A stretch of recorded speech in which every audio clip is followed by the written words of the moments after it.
Well, welcome and congratulations on getting here, given what's happening with traffic out on the streets of New York.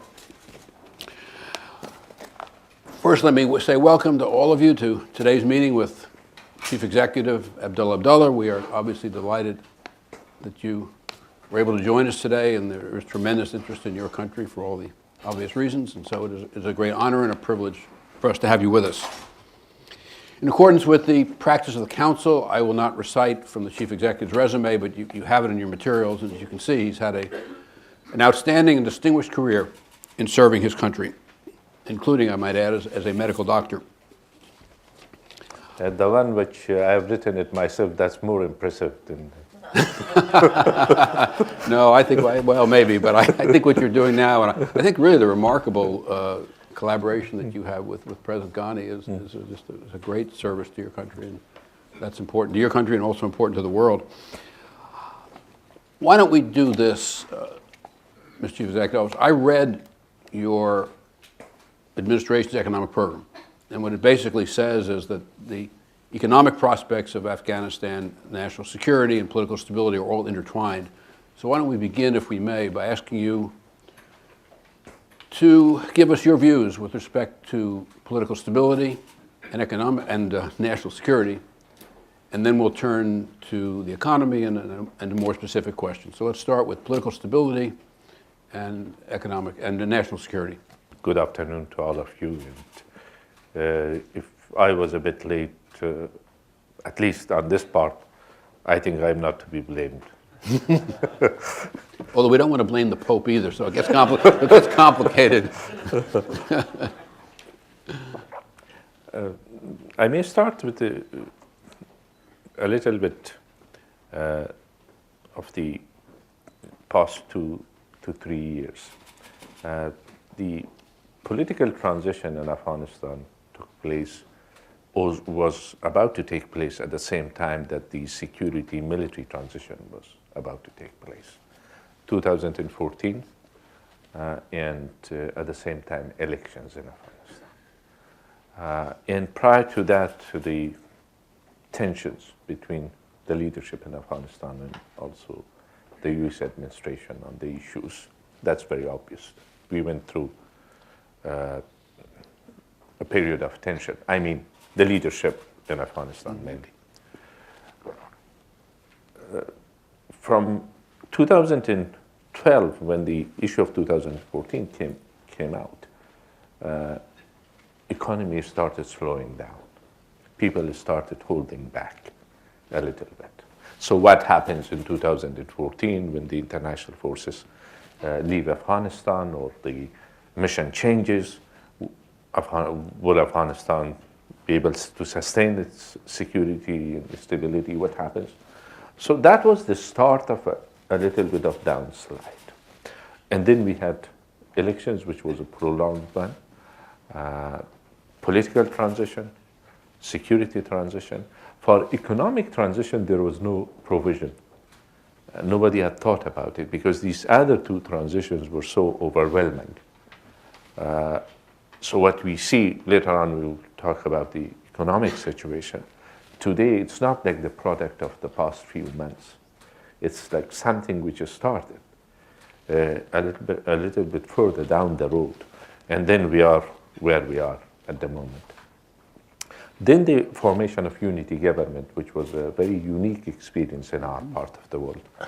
If I may claim that we don't have examples of it in our part of the world, this will not be an exaggeration.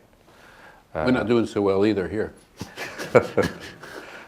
So we started at such a time that the security transition had taken place. In order to give you a little bit of the sense or the feeling about the security transition, imagine a situation where, or visualize it, which was a real situation at that time, 140,000 foreign troops were helping us in support of security and stability in Afghanistan. And today we are talking about 10,000, 12,000. So the burden was shifted very quickly. And the pace was such that we were not ready to take it up as such. But it's still, the security forces of Afghanistan and institutions of Afghanistan, which were there and reached to a certain level, they proved their viability in the past 1 year. There it takes me to the support that the United States has provided for us in the past 14 years, contributions in blood and treasure, which the people of Afghanistan, all of us, the leadership in Afghanistan, we are grateful to that. It's, there is no way that one can describe such a big contribution, engagement, and sacrifices alongside the sacrifices of our people. Then the unity government was formed. In Kabul or elsewhere, it was, I would read commentaries that it will not last for 2 months, for 3 months, and now it's in 1 or 2 days' time, a few days' time, we are commemorating the first anniversary of the formation of the unity government. And our experience is unique, there is no doubt. We have our record in the eyes of the people is seen as mixed. First, the expectations were very high from the unity government. At the same time, some of the challenges that we were faced at that time still persist, including the threat from terrorism and extremism and security situation, which has its own consequences. Political stability, the government is functioning. Perhaps the people expect better delivery. The certain promises that we had made to the people of Afghanistan, we have delivered on that basis, including the reform in the areas of governance as well as in the electoral system. Some of the issues needs more focus from us. Politically, we are in the right path, and that means that the promises that we have made to our people, we have to deliver. Elections next year. Election is delayed, but for very obvious reasons. Security comes at the top of it. And also the time that was passed earlier before the elections, and the reform which is needed in the electoral system, which takes time. On some of the agendas, we are behind the schedule. Still,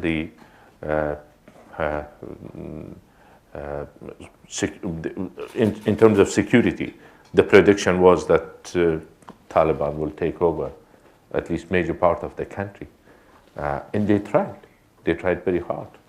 We made efforts at the beginning, knowing the circumstances around us. President Ghani and myself, the unity government, in regards to improvement of our relations with our neighboring countries. In some areas, we are disappointed, again for very obvious reasons, because the threats against our country emanating from outside Afghanistan continues. That has its own impact on the political situation, on the economic situation, and also our performance as a whole. So to wrap it up, the political situation, political process is on the right track. Perhaps we need to re-energize it further. Recently, there were 2 conferences in Kabul, which was like a sort of stock taking to see what happens, and all together with our partners in a sort of honest analysis of the situation. The achievements were acknowledged, the shortcomings were also highlighted, And the way forward, self-reliance, which is something which we have committed ourselves during London conference, the path to self-reliance is also more clear today than it was. Let me ask you a question in that context, if I could, Mr. Chief Executive Officer. The reported death of the head of the Taliban, whenever that death may have occurred, I gather there's some complexity about that, but in any event, and the strife that exists in the leadership, how does that affect your ability to negotiate with the Taliban? And as you negotiate with the Taliban, what are your objectives? It revealed a few facts. A war was conducted in the past 2 years. 2 years ago is the time that we believe that Mullah Omar had passed away. Right. Our own intelligence, NDS, National Directorate of Security, was insistent that from such a date, they don't have any evidence that he is alive. But they couldn't come up with a sort of concrete evidence that he was dead and he was buried. So that was the belief for quite some time. Then what happened, the debate, argument within the Taliban ranks, high ranks, senior Taliban officials, got very heated in the past, like prior to the final announcement, which that became more obvious. And then everybody approved it. So war was conducted under the name of a dead person against us. And also negotiations were launched from time to time, on and off, under the name of those persons. And those who are facilitating the negotiations, sometimes, I without mentioning the names, I mentioned the names. Yes. Okay. We used to ask those who were facilitating these talks to us that who these people which were going to come to the negotiating table will represent. Do they represent Mullah Omar? They were saying, yes, we are. These people represent Mullah Omar in his views. Sometimes they will say that we don't know where he is, but we know people who know where Mullah Omar is. And then, as far as negotiations in Qatar was concerned, these messages by donkeys, which takes 3 weeks according to that explanation, this became a sort of famous expression. So then suddenly the news was out. And that created a lot of rifts among the Taliban ranks. Because in their own sense, there was a legitimacy, Amir al-Mu'minin, which was elected by the ulamas, in Taliban terms. That legitimacy was not there anymore. The Taliban started questioning that what is the, who kept the news hidden, why it was kept hidden, and why we didn't know about this one. And they felt cheated. And more than anybody else, the Afghan government, previous government, and our government felt cheated upon, because it was a very obvious situation that at least some people knew about. Mm-hmm. Now there are divisions amongst the Taliban, and they are questioning. There are increasing dissent in their ranks in different parts of the country. Nevertheless, that coincided with the emergence of Daesh, not in Afghanistan, but a little bit further away from Afghanistan, and that idea. And then some of the some groups from amongst the Taliban, they had announced their allegiance to Daesh, not in big numbers, but still that's a factor. So in terms of future of negotiations, it's a new era. Taliban will not be the same group as in the past because there was one umbrella. All the different groups under different names and labels, they had announced their allegiance to the Taliban leadership. Today, that's not the case. Though in terms of terrorism and terrorist organizations, for example, Zawahiri, Ayman al-Zawahiri announced his allegiance to the current, to the person which was named as leader, and then his leadership was challenged by the rest of the Taliban. So he has expressed allegiance to that person. So there are these things which are happening. The impact of this on the situation, security and stability, yet to be seen, but certainly it will have an impact. A united Taliban, if they are willing to follow the path of peace, I mean durable, dignified peace, with the rights of the citizens are preserved and the constitution of Afghanistan is respected, that's a different issue. A united Taliban and determined to fight to the end and with support from the terrorist groups, that's a very different issue. So Taliban are not united anymore. And this will have an impact on this situation. Let me ask you an economic question, if I may, Mr. Chief Executive. I don't know if any of you have read, I have read, the economic reform program the government has put forward, and it's very impressive. It talks about the challenges of corruption and political stability and the other issues we're talking about, but also talks about the tremendous economic prospects that Afghanistan could have with natural resources, with agriculture, as an energy hub, because the stands have a lot of, or at least some of them have, hydropower, and you could take it to Pakistan, India, where it's needed. And when you read this, I think you come, or at least I came away, with the feeling that if you could deal with your security and your political issues, there was real opportunity in Afghanistan. So my question was going to be, if you're going to develop, well, what are the prospects, I guess, for developing agriculturally, the development of natural resources, this idea of Afghanistan as a trade hub and an energy hub for the region? And relatedly, since that's going to take a vast amount of infrastructure, what are your relationships like with China particularly, since they would have a big stake in your success in this regard, but also Pakistan and other countries in the region, providing capital and expertise and so forth to develop these economic potential? The potentials are there. And as far as natural resources of Afghanistan is concerned, as far as development, the potential for agribusiness, agriculture, which the people very much acquainted with for centuries, trade has increased with all the neighboring countries, though the balance is towards imports rather than exports, but many folds it has increased with all the neighboring countries.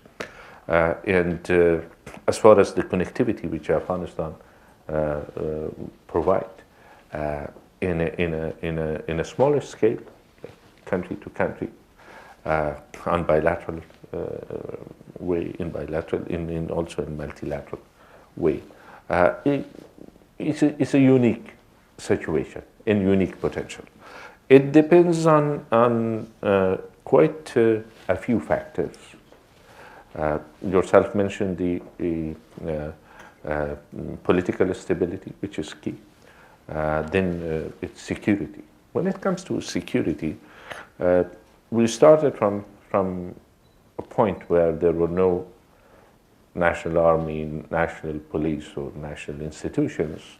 And now with the support of the international community in the United States and lead, we have a national army and national institutions which are dealing with the threats which are there.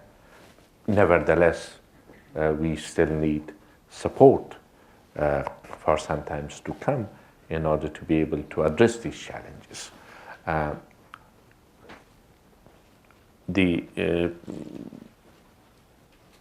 The fact that in the past 1 year, Taliban, with the support that they received, they didn't miss any opportunity to hit us hard. And it is all out. There was at one stage fighting in 5-6 zones of the country. On top of that, suicidal attacks and explosions in here and there. So they tested their own ability as well as our forces' ability. The fact that three factors I count as very important, which are changes, positive changes, which took place after the formation of the unity government. First, the spirit of partnership between Afghanistan and its partners, it changed positively. Prior to that, there were tensions and difficulties, but the spirit of partnership between Afghanistan and our partners today, it's collegial, it is very much friendly, and that is positive.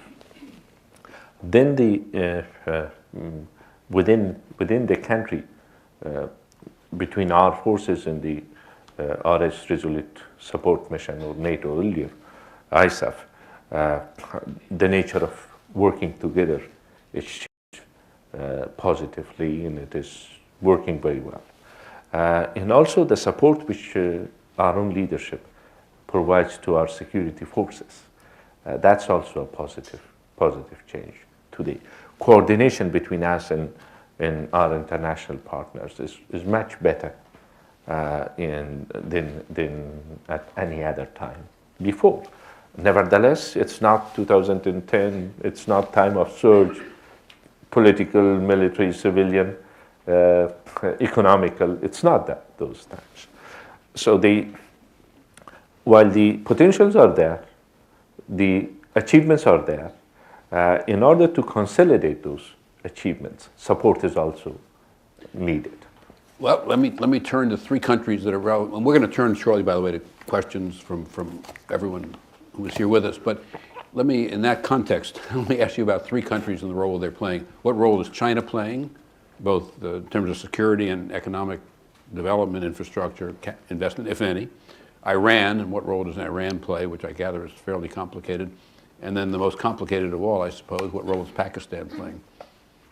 Shall I start from the most complicated? I was going to say, you can take them in any order you like. I sort of did it from simpler to more complicated, I think, but I don't know. You do what you... So if I take any order, don't interpret it as less complicated. Okay.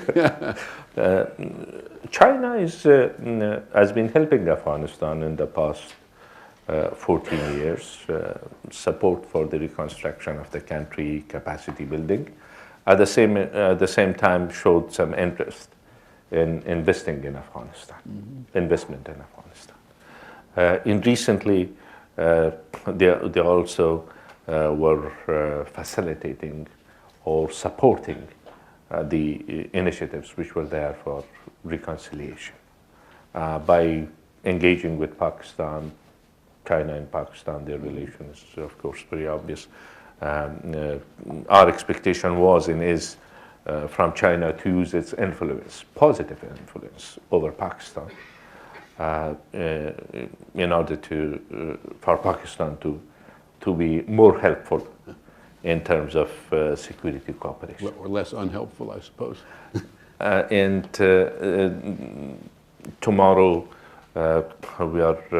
there is an important event co-chaired by Afghanistan, the United States, and China, where Friends of Afghanistan are invited. In this is a forum to once again to first to project the partnership between Afghanistan and the international community, which is a broad partnership. The fact that China is also co-chairing it, that in itself is very telling.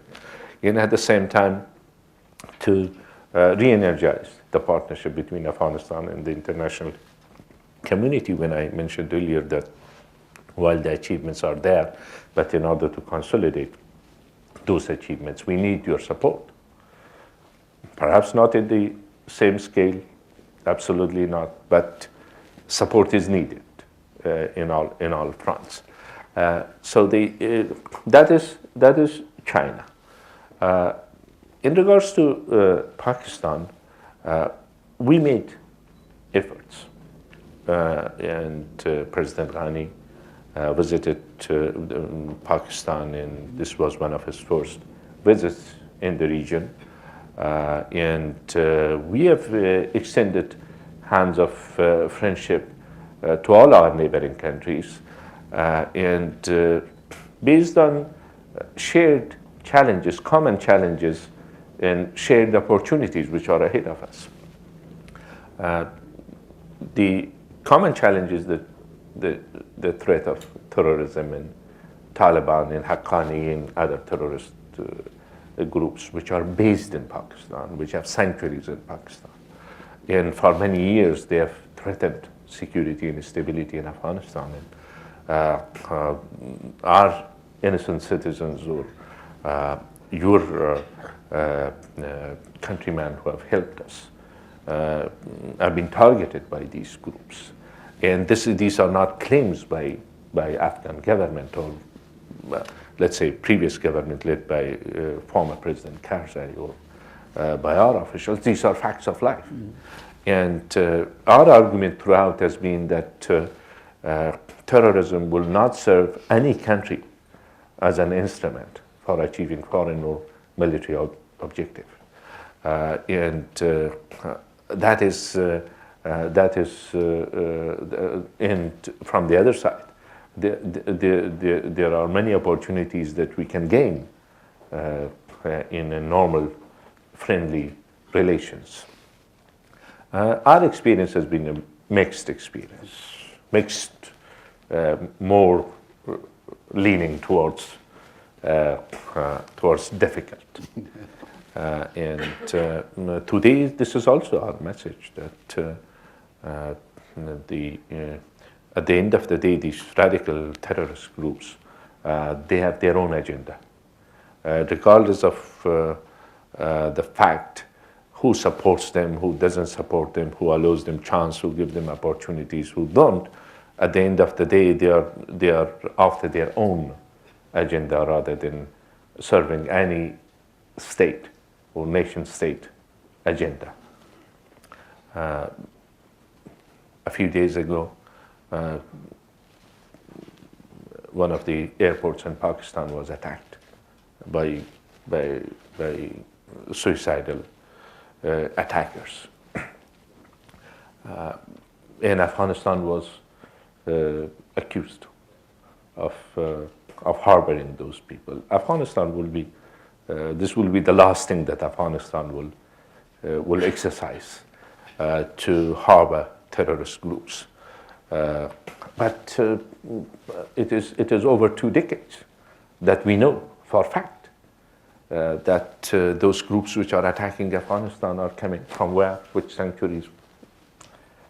And we think in the Afghans think, it's not just like the Afghan politicians, the leaders of the country, all our people think that our expectation is legitimate, very legitimate, and not based on just self-interest, but based on a human experience. These groups which are claimed to have attacked Pakistan, those were not created in Afghanistan. Those were created for other purposes. And now they're following another agenda. So this is a part of the complication of our relations with Pakistan. Then if you see other areas, trade, peoples to peoples relations, in all the other areas we have made progress. But on this subject, we are not where we ought to be. In that context, a sensitive, maybe a sensitive question may not be, but where do the security services in Pakistan stand in this complex relationship? For example, when we talk about sanctuaries, they say that give us the coordinates for those sanctuaries. It is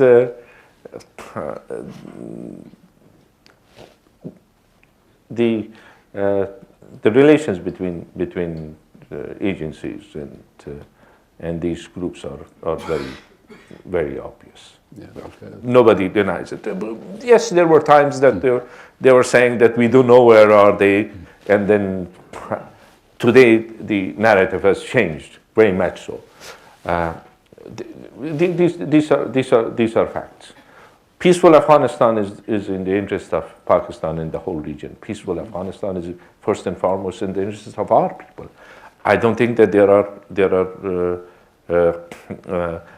there is any desire in Afghan leadership to pursue anything but achieving peace and dignified peace.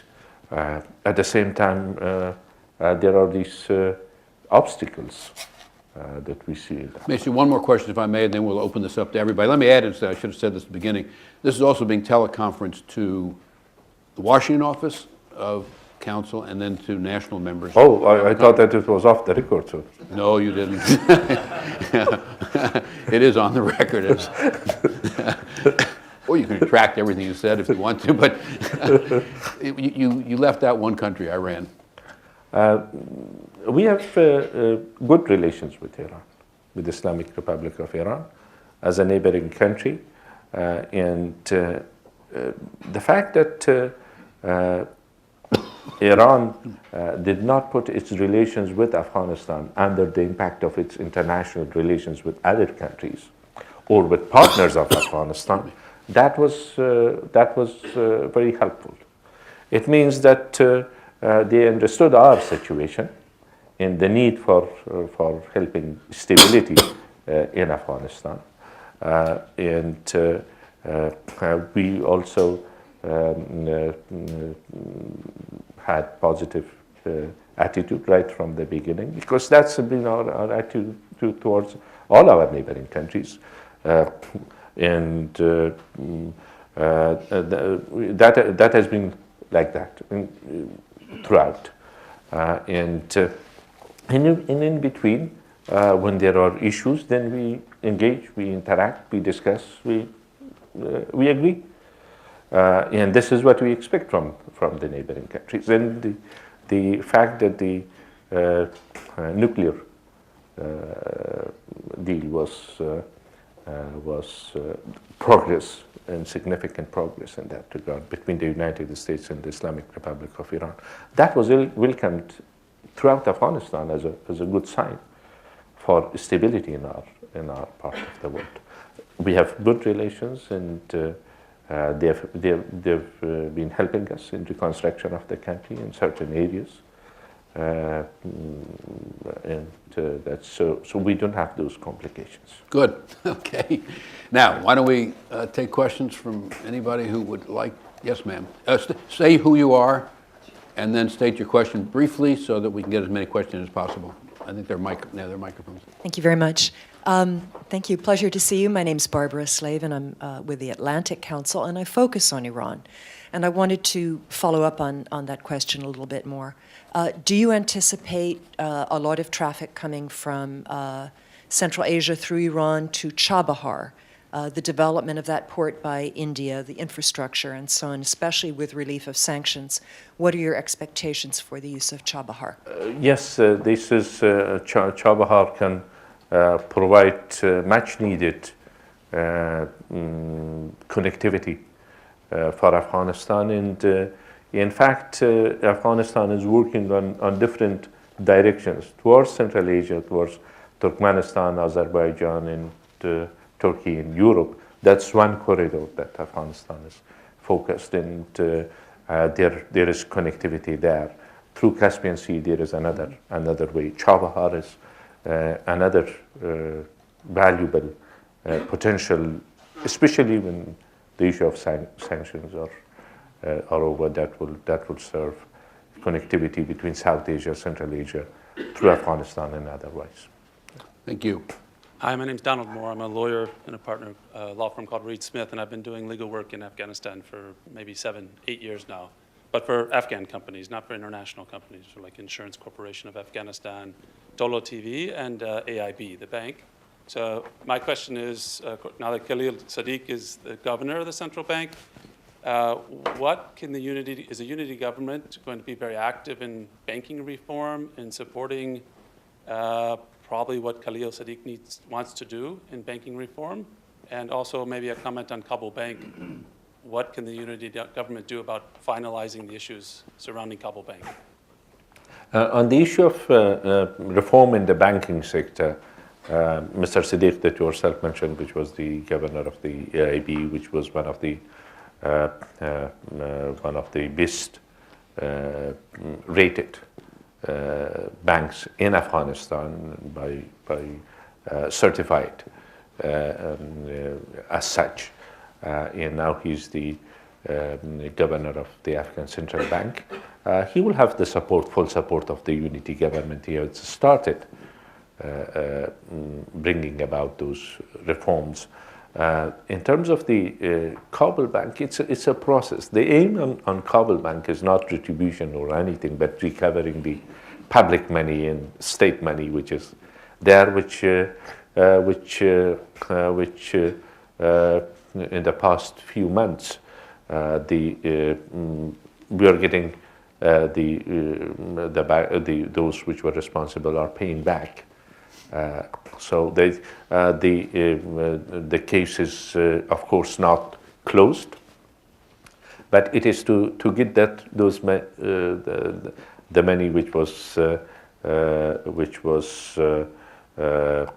was invested somewhere, not in accordance to the laws of the country, how it could be recovered. And you know that everywhere, once there is this sort of situation with banks, it's not easy to get it back overnight. So that's also work in progress.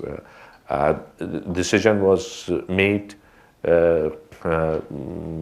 regardless of political aspects of it or even consequences of this for the country, for the sake of the name of Afghanistan, and also the encouraging those who are abiding by the law, and it is paying back. Ron Tiersky from Amherst College. Mr. Chief Executive, this is a question about the Taliban, and it might be perceived as a kind of simple question. I hope your answer can explain it to us. It's always good to know when you're negotiating with somebody what the other side wants. So my question is, what do the Taliban want? I assume it's complex. Maybe in the extreme they want to take over the country again, but what do the Taliban want really? Up to a certain stage, they were pretty sure that what they wanted was the country as a whole, and replacing the system in Afghanistan into Islamic Emirate under their own interpretation of Islamic Emirate. That is what they wanted, and they were pretty sure that they will get it, especially with the withdrawal of the international forces from Afghanistan. The experience of the past 1 year, which has been, which had its toll on our people as well, and our forces who are defending the country have paid big price for it. But at the same time, holding the areas and preventing Taliban from achieving their goals. This from one side, and from the other side, the fact that now there are those divisions amongst the Taliban. That has changed the equation. But what do we want in a scenario that we are talking to those groups? The fact that for quite some time they believe that they will take over militarily, that also has proven to them that it's not possible. If they change their military security agenda into a political agenda, and also give up links with the terrorist groups, because that is sometimes it is convenient to say that don't put conditions, but this is not a condition. This is it doesn't work. We will not achieve peace if they maintain their links with the terrorist groups and continue to support those groups or receive support from those groups. That will not get them anywhere in terms of achieving peace. Severing links with those groups and giving up violence and then fighting for their cause politically. They believe that they have the support of the majority of the people of the country for their cause. Let's test it. But that's quite a few years down the road. I'm not saying that in 1 or 2 rounds of negotiations, assuming that negotiations takes place, then we will be there.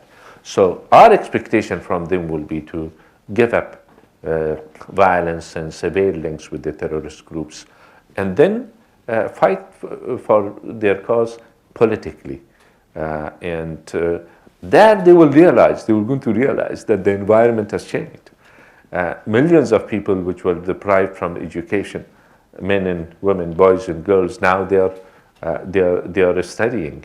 And the younger generation in Afghanistan is forward-looking rather than hoping that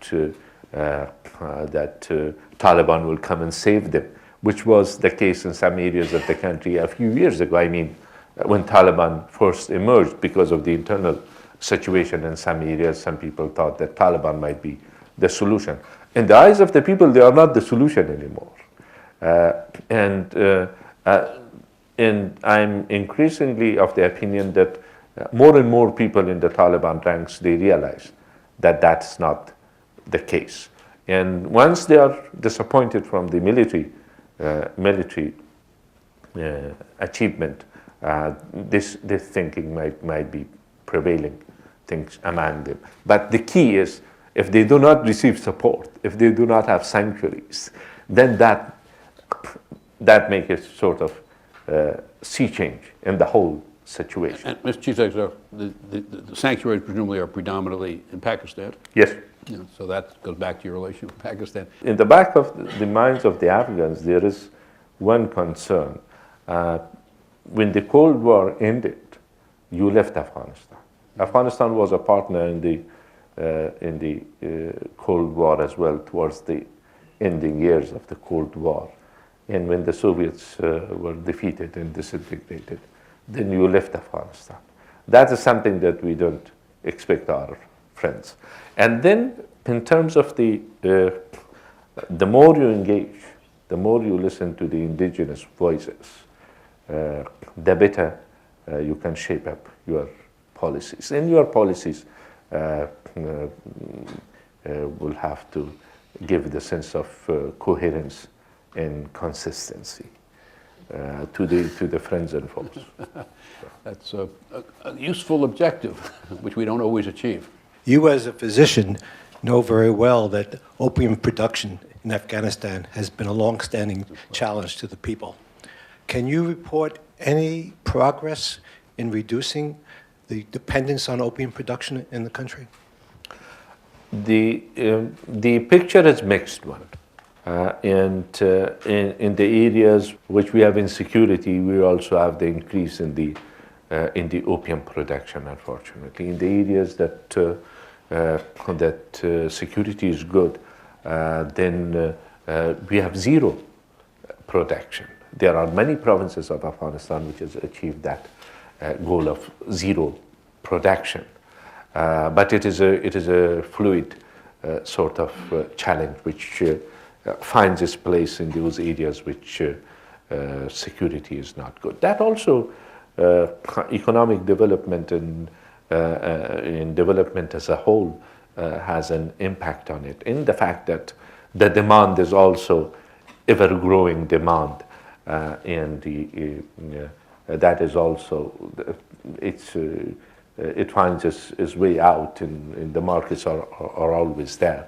So it's a complex situation, and hopefully, in the past 2 to 3 years, I should say, except for the past few months of the unity government, because of the other challenges, that was not an area of focus as such, or a priority, in which we consider it as a priority, because in the same way it has negative impact on the economic development, on the issues of governance, rule of law, security as a whole. So it is a vicious circle that we want to break it, but the challenges Let me are ask a there. follow-up question to that, if I may. There was a UN report, if I remember correctly, that said that something like 90% of the world's opium was being produced in Afghanistan. That may be dated now, but their other point, whatever the number might be, is that was protected by corrupt officials, and there was very often sort of a vicious circle between the production of opium, the proceeds therefrom, the use of those proceeds for corruption, and then the protection by the corrupt officials of the production of opium. And in your economic reform program, you said that corruption was perhaps one of your greatest challenges. Yes, corruption is an issue, and a serious issue. And there are many of those big traffickers which are in jail today. There was one or two which were released at one stage, or escaped, I should say, due to corruption. So it is a challenge that we have taken it voluntarily for the sake of our own stability and rule of law. At the same time, you're being in the vicinity of countries which suffered because of those problems and challenges, you can judge it that how much it takes to deal and address this issue. Peter Galbraith was the former Deputy Special Representative to the Secretary General of the UN. You may know him, to Afghanistan. Yes. Has the following question. Where is he at the moment? He's someplace because he sent this question. I don't know where he is. Maybe he's hovering overhead. I don't know. But in any event, he must be on teleconference someplace. And the question was, reflecting back on the 2009-2014 elections, as you look forward, what steps are you and President Ghani taking to make sure that, or do all that is possible to do at least, to have honest elections when next they occur? The reform as a whole, that reform of the electoral system has been a top priority for the unity government. And bad elections has the potential to take the country towards stability and further downslide. And that is recognized by the people as well as the leadership. And the steps taken recently, formation of the Electoral Reform Commission, and also the recommendations that they made, which was approved by the unity government, and unity government committed itself in support of implementing those reforms. These are the steps that we have taken in that line, and hopefully elections in later years will be much better than what we had in the past. What you and President Ghani did, and you had a difficult election, to come together as a collaborative heads of state, seems to me a remarkable accomplishment. I guess you mentioned at the beginning of your remarks, actually. A remarkable accomplishment which obviously served your country extremely well. A long-term reform is needed in the country. In the past, we had an experience that for achieving short-term goals, we carried out programs, and then we learned that those programs were designed for other sort of circumstances rather than being tailored for the circumstances as of Afghanistan. For quite a while, for example, agriculture was not as a priority. It was not mentioned as a priority in the priority list of economic development in Afghanistan. It's only recently, in the past few years, that there has been a renewed focus. While having this long-term economic development vision in mind in pursuing those programs, which in it comes reform of the legal system, issues of rule of law, creating enabling environment for the private sector and for the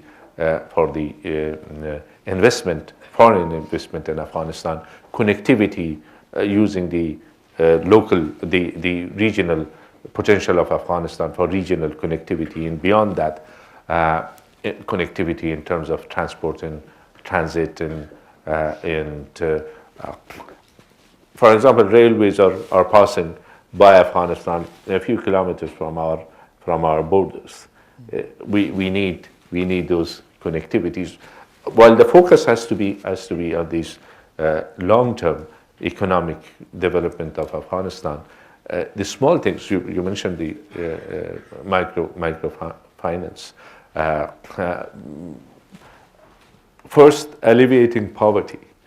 That has to be focus. We have not achieved those goals, but in other areas, child and maternal and child mortality rate has been reduced. That in itself has an impact on the economic situation.